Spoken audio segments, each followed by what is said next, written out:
Hello and welcome back to another episode of Around the Horn. We're here on Monday morning talking with Coach Jim Schloss. Coach, another successful week. Y'all just continue to remain consistent, if you will, while there's chaos outside the world. How are y'all doing? We're doing well. Doing well. Long weekend, intense weekend, exhausting weekend. I thought the setting was amazing. The fans, the crowds, the weather, having the top ESPN guys, SEC network guys here. I thought it was great exposure for our program and our team and our players and our just overall what it's like to be a part of a big time series at the University of Texas in Disch-Falk. So A&M played well. Thought they were pitched outstanding. Every game was tight, obviously, and you can see the margins for error are so thin in the conference. And but really proud of our team and trying to kind of come down off it right now and get ready for a very short week against Prairie View and then going on to a really tough environment this weekend. Yeah, I mean, you talk about the fans, 3-game series record for the Horns at home. It's 23,000. I think 680 was the number. So that's really cool to see. And obviously y'all got to have a little special moment on Friday night with the drone show, CDC breaking out some fireworks for y'all. So that was really cool to see. Well, thank goodness we won. That wouldn't have been very fun to sit there, and that would have been like going to the 4th of July and fireworks and it rains it out. I mean, but no, it was a cool scene. Good for the team. Very thankful to Chris and all their staff that put something like that together. Yeah, it was a great weekend. You had Jack DeLongchamp from D1 Baseball roaming about, doing all kinds of flops on the ground, pencil talk. Some really good episodes with Dylan Volantis and Luke Harrison. Those two were hilarious in theirs. Mm-hmm. So definitely suggest folks go check those out, because you kind of get to see some of the personality from Dylan Volantis. I call him the Zen Meister. He's always so locked in and so big on the mental aspect that it's really hard for him to kind of break out. But getting him to talk about him in Speedos and water polo was hilarious. I haven't seen it, so I don't even know. Yeah. It's a unique group, man. I mean, every good team you got to let those personalities come out. You can't stifle them. I was probably earlier in my career, I didn't do a good job with that, but you got part of a big part of our success is this personalities of the team and how comfortable they are around each other, how connected they are. And we were in the coach's locker room for, I don't know, just an hour, almost an hour yesterday. We literally just sitting there looking, still in uniform, and sitting there looking at each other, and this is so abnormal. It's just not normal, to have this record in this league.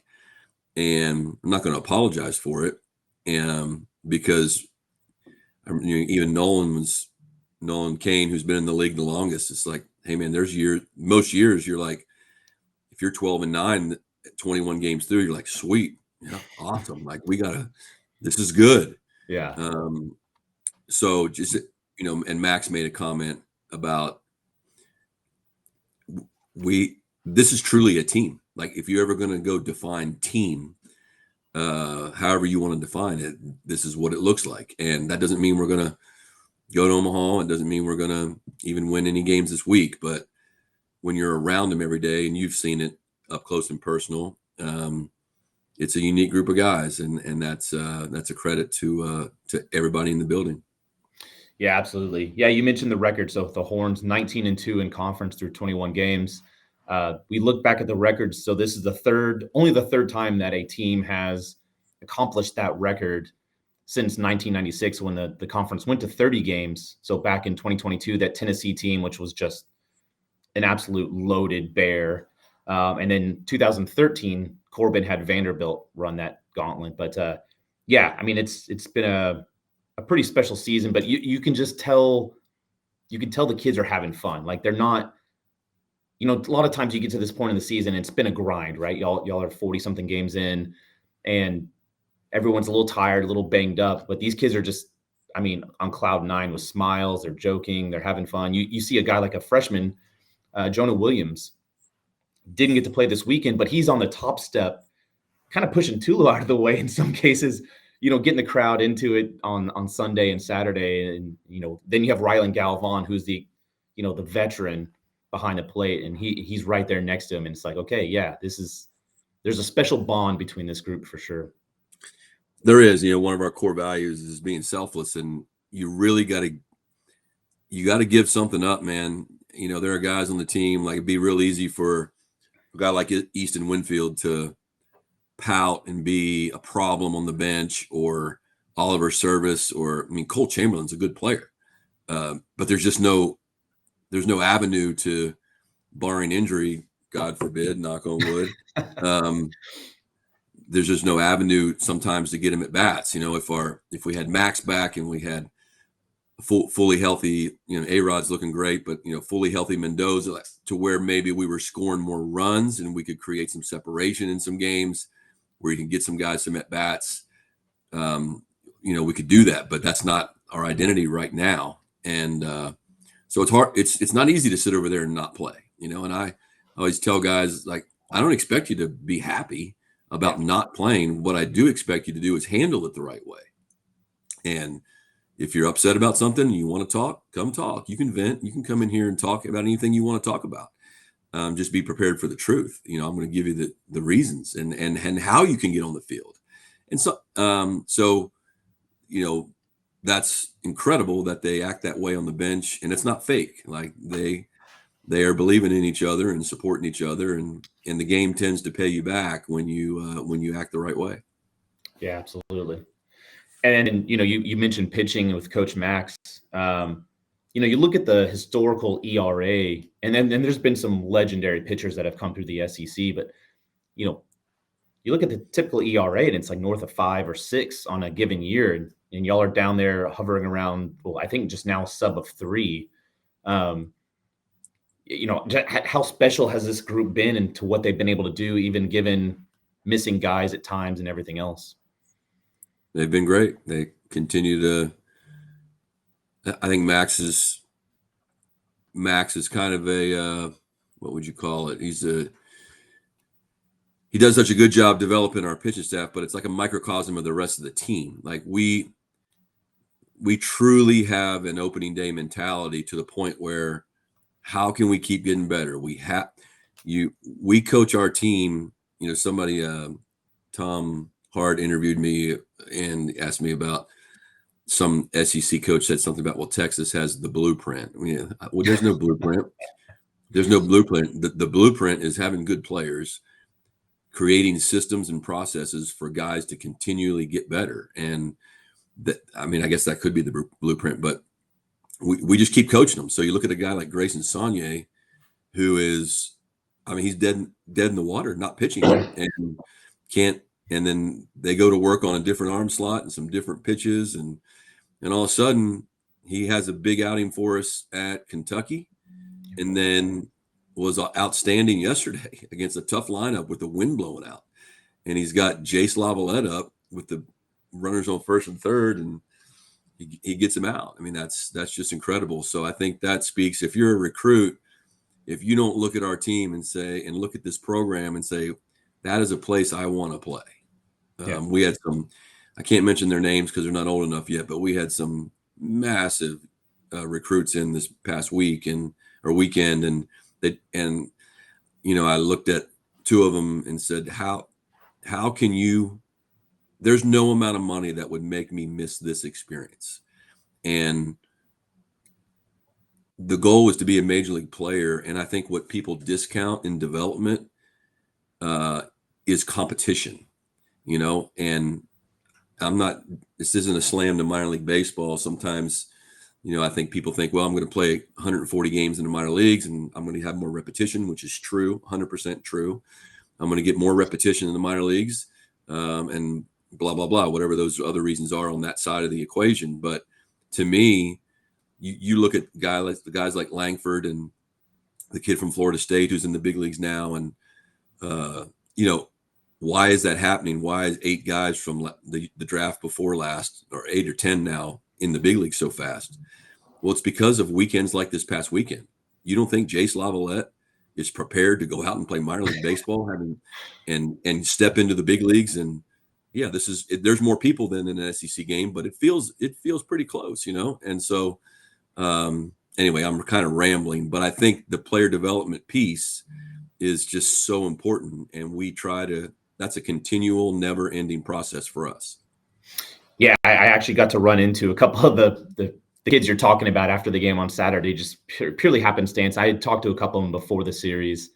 And yeah, they echoed the same sentiment. It's like, man, we need to get ready for this. Like, this is the excitement that these type of series and just being in the SEC brings is something very different than what you experience riding the bus for, to your point, 140 games and just kind of that grind. Because it's a different type of grind where, one, you get the right team, you build out the right program, and you have a lot of fun doing it, versus you're kind of isolated and you're on your own in some aspects. And yeah, it's a huge difference maker for sure. Yeah, I mean, when you talk to Tulo, and he's not Tulo, this isn't just a Tulo statement. This is every major league player that I've ever been around, or certainly the ones that have been in the programs that we've been a part of. Troy Tulowitzki will look at you and say, he played however many, 17 years, whatever, how many years it was in the big leagues, played in the World Series, played for the Yankees. And he'll tell you, my best baseball experience was in college. And no disrespect, he also says, and I played at Long Beach State, which is a great program. And Yeah. actually, they do have great attendance relative to what happens on the West Coast, but it ain't Texas, and it's not the SEC. And every single one, Matt Carpenter for me at TCU, Jake Arrieta, like, every now and then there'll be a guy that says, other than being on a pennant winner in the big leagues, nothing compares to my experience in college. And so I'm very jaded, I guess, on this topic, but I can't imagine having my child miss that experience. Yeah, that makes sense. Going back to something you said just a moment ago about, getting better and continuing to work, there is no such thing as that blueprint. How do y'all treat the middle of the weeks? I know y'all have the sim games typically on Wednesdays and Thursdays, but are y'all looking at more situational things? Is it just staying to foundational, or, how do y'all get better, that, that 1% every day to continue to improve? We do a lot of things. I mean,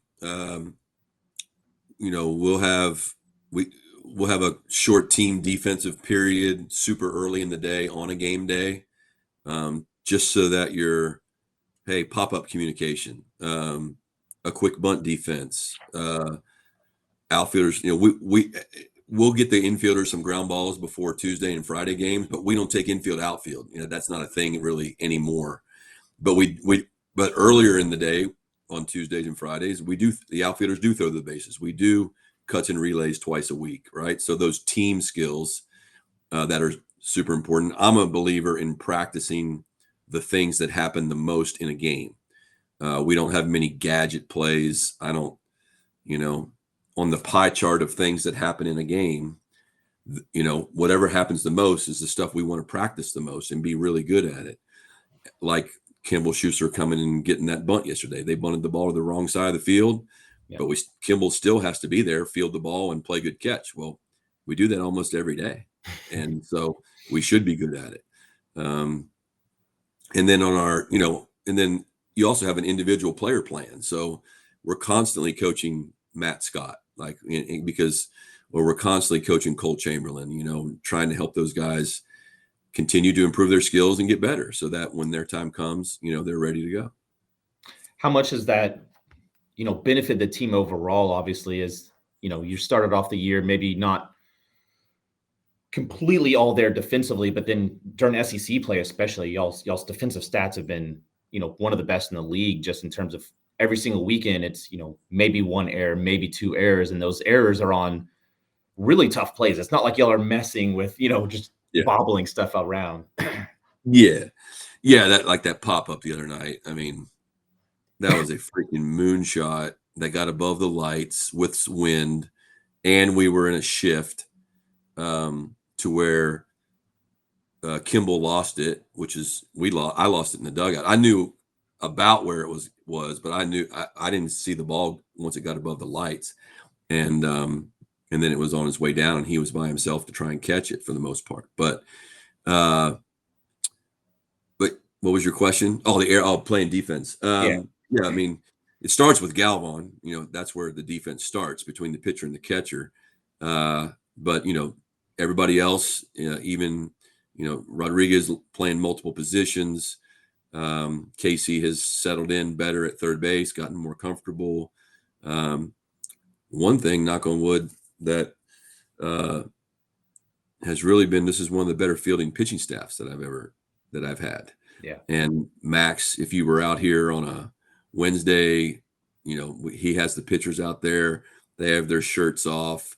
They're all not just being on the mound, but he puts them at shortstop, third base, second base. And just today's young pitcher, they become, I hate the term pitcher only. And when you put that tag on a player at a young age, they lose their athleticism. They don't play other sports these days. I remember Chris Cortez at A&M, great kid, awesome player. And we were hitting him ground balls at shortstop, and just to help him become a better defender on the mound. And I was like, you play shortstop when you're little? Like, if you're a great player now, you were probably the shortstop when you were a kid. He's like, haven't played the infield. And I was like, what? So I think Max has done a really good job over the course of the entire spring of just developing the athleticism of the players. And you see Ruger's play, Dre's play yesterday. Yeah. We were in a shift, shot gets the bunt down, and Dre just doesn't field it and play catch. He fields it and throws it on the run, on the money. That's all of that work coming to fruition in a game. Max Grubbs, if he doesn't bobble the ball, we get another lead out on a bunt this weekend. Yeah. But what the key to the play was that he bobbled it, didn't panic, reset his feet, played good catch to first base, got a big out, and so yeah, those our phrase is, it doesn't happen by accident, man. It happens by intention, and we have to be intentional about getting better every day. Yeah, I was going to bring up that Grubbs play because that was one that kind of stood out. That's something that can get in your, especially as a pitcher, right? You bobble it, and you're just not used to having that fielding on a daily basis, and all of a sudden it's like, oh, what do I do? And instead of trying to still make that play, he had the intuition that, hey, I can still make the play at first base. And even last night, on the final out, crazy, like covering first base, making sure he's stretching out, receiving it well. Like, that's something that's just obviously y'all work on being able to do. Because Ruger, I mean, I don't think I've seen a better athlete on the mound than Ruger Riojas. He's like a cat. He's everywhere over there. So yeah, there's every Wednesday and usually one other day during the week. We call it AFP. The old days you call it PFP. Max likes to call it athletic. Instead of pitcher's fielding practice, it's athletic fielding practice. So, and we also have a thing called right side defense. There's the communication that has to happen on a ball that's hit on the right side of the field between the pitcher, the first baseman, sometimes the catcher, sometimes the second baseman. It can get real confusing if you don't have true systems to follow.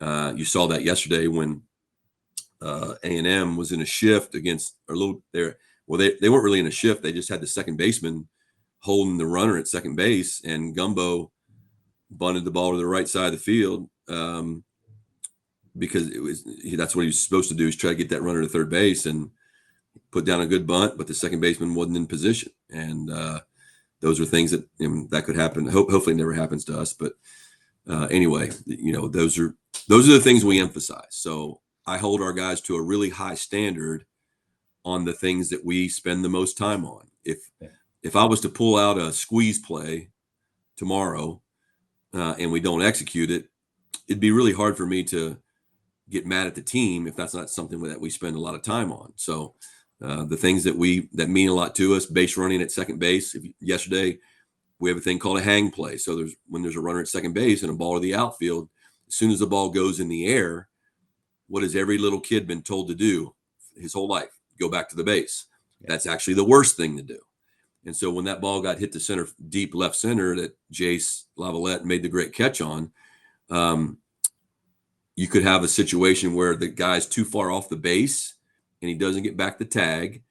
You could also have a situation where he's standing on the base, Jace misses it, and he's not able to score. Yeah. And that's the worst scenario. And so we call it the hang play, where when the ball gets hit, you just hang out, just stand still, watch, let the play happen. Because if the outfielder is running away from you, you're going to be, and he catches it, you're going to be able to go back. You don't need to be on the base to tag up. You can run back, tag, and get to third base. And that's exactly what Kimball did. He played it perfectly. And we have it on video, and I'm going to show the team tomorrow. Speaking of outfield defense, I don't know if this, I don't watch SportsCenter much, but I assume that their entire SportsCenter was just outfield defensive plays from last night's game. I mean, it was, I saw you had Terrence Keel, you had Adrian Rodriguez, Jace Lavalette slamming into the Yeti yard. I mean, it was just every other play was a guy just making an absurd defensive stop in the outfield. Tommy Farmer. Yeah. Tommy Farmer running full on into the fence. Yeah, that was I didn't see SportsCenter, but they did have Sorrell's play, that rally cap show that they do on the SEC network. They had top plays in baseball and softball, and they had Sorrell's great catch in right center field. And then he ran the ball down in the right field corner. Obviously he's healthy and swinging the bat. By hamstring, not so much anymore. I know. He wasn't really busting it to first base, but in the outfield, he was playing full speed. Yeah. And then, just kind of circling back to outfield defense as well with Adrian, how much does it say for him as a freshman to be able to, he's traditionally been a shortstop or, middle infield. He's played third base. He's played a little bit of second base, and now he's, out in left field. Just understanding the defensive assignments, understanding how the ball's hit, how it tails away, just having to read it in the air and everything else that goes into playing in the outfield. How special is that for a freshman at this point in the season, especially? Yeah, really special. His dad is to be credited for that. He has held him to a really high standard to become an overall good player. And his high school coach. I mean, he comes from a great high school program up there in Flower Mound. So just a really unique guy that just loves to play, loves to be on the field. Can't stand still. I mean, if you watch him, whether it's third base, second base, or left field, I mean, we're constantly trying to get his attention and get him in the right spot. But he's got baseball feel. And if you heard him talk about that catch, he said, Caden Kent had fouled some balls over there and the wind was blowing that way. So he made some accommodations for that. So, really, really good player. And then, we work with him. We have those left field's been an issue for us, whether it be offensive performance or a few defensive things. And so in the last 3 or 4 weeks, we've had those guys out early, and these machines now, these pitching machines or whatever you want to call them, you can set the dials and make the ball slice like it's coming off a left-hander's bat or hooked off a right-hander's bat. And that left field corner here at Texas, it's tough. That's a tough play. Yeah. Because you're not a lot of foul ground, no warning track really. So learning how to navigate all that is a skill. And then, the other freshman, Dillard Volantis, just an incredible, we talked about the mentality, but just from an output standpoint, just an incredible season for a freshman. And he's starting to get up there in terms of, hey, there's not a lot of freshmen that have been able to do this at this level in the SEC, especially. How do y'all I know the Max works a lot with these guys, but overall, how do y'all just continue to, keep them in line with the, hey man, y'all are just keep what you're doing. Like, don't deviate. I know he was joking around his haircut, and I know baseball is a superstitious sport. It's like, man, why are you cutting your haircut like that? Yeah. Who knows what those pitchers have going on amongst their group. Some of it I don't even want to know, but it's just opening day mentality. I'm telling you, man, we don't fear anyone, but we respect the game. We respect the other teams we play, but we respect the game so much. And we know, or at least I know, everybody right now in Longhorn Nation is feeling pretty good about our baseball team. We could go to Arkansas and in this conference, get our doors blown in, or not have the best weekend or not play well. And this time next week, we're still the same team, right? And so we just really respect what can happen. And then this team's desperate, I call it being desperate to win. They asked Derek, there's a great Joe Torre's book. I don't know if we've talked about this, but they asked Jeter's in 1996 Yankee team, I think, where they won like 106 games or something in the regular season. And he asked him what made that team so special. And he said, we came to the park desperate to win every day. Desperate. And so like a day like yesterday, we won the first 2 games. We spent a lot of pitching. And we get down 2-0. There's traffic on base. It would have been easy, just like Tuesday at San Marcos. It would have been easy to just, we got our series win. But these guys, man, they want to win everything. And that's just, hopefully, that's a spirit and a mentality that we can keep going around here for a very long time. Yeah, it's funny you say that. I've been reading a bunch of the books on past champions, right? Because it seems like everyone writes a book after they win a national championship. Ole Miss has one, Oregon State. There's even a book on Michigan, and then Texas A&M had one during one of the final Childress years. But they always talk about how those teams loved each other, and then they loved the game, and the combination is like the secret sauce of they weren't always the best teams necessarily, but they were the guys that just were completely bought in and were there for each other. So it was. Yeah, you can start to really see that in some of these guys for sure. Yeah, we call it, you got to out-team the other team. You just got to out-team them. And there have been and there will be plenty of days where if you were to go player by player around the field, if you're a major league scout, you might say, well, yeah, I got this guy ahead of this guy and this guy ahead of that guy, or no, I'll take that guy.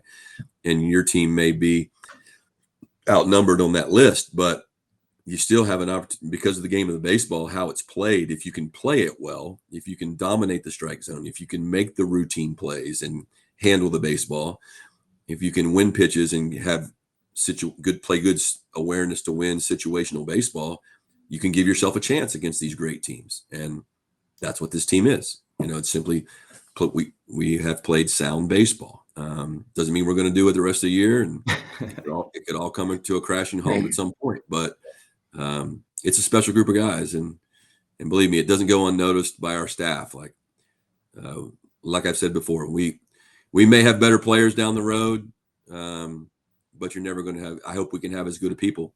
I mean, Kimball Schuessler, what are we like? What a savage competitor. So is Galvan. Flores is the same competitor, just not as body language, not he's a little more of a pro mentality that way, where Schuessler, like, he's trying to rip your throat out on every play and encouraging. And so just, those kind of things, those are special players, man. They don't come along. And when you don't have, like, I've been doing this 35 years, when you don't have those people, you feel it. Once you have a guy like that, Kimball Schuessler will forever set the standard for first baseman for me at the University of Texas, period. It may not be, we may get a guy that hits 20 homers and is a first round pick, but the way Kimball competes, plays first base, is into every pitch, that's the standard. And it's just an honor to coach a guy like that. Yeah, he's a special kid for sure. And it's hard to get him to break out of that shell sometimes because he's, when we're talking to him, obviously we're not part of the group, right? But you can tell that the fierceness and the intensity is there for sure. So, yeah, it's fun to be around. Well, Coach, I know you have got a short week, so I will let you go. But thank you again for the time, and wishing you all best of luck tomorrow night against Prairie View A&M. And then for those that don't remember or don't know, you've got an away series at Fayetteville facing Arkansas, a really tough Arkansas squad, Thursday through Saturday. So, Coach, appreciate you and best of luck this week. All right, take care. Appreciate all you do. Welcome.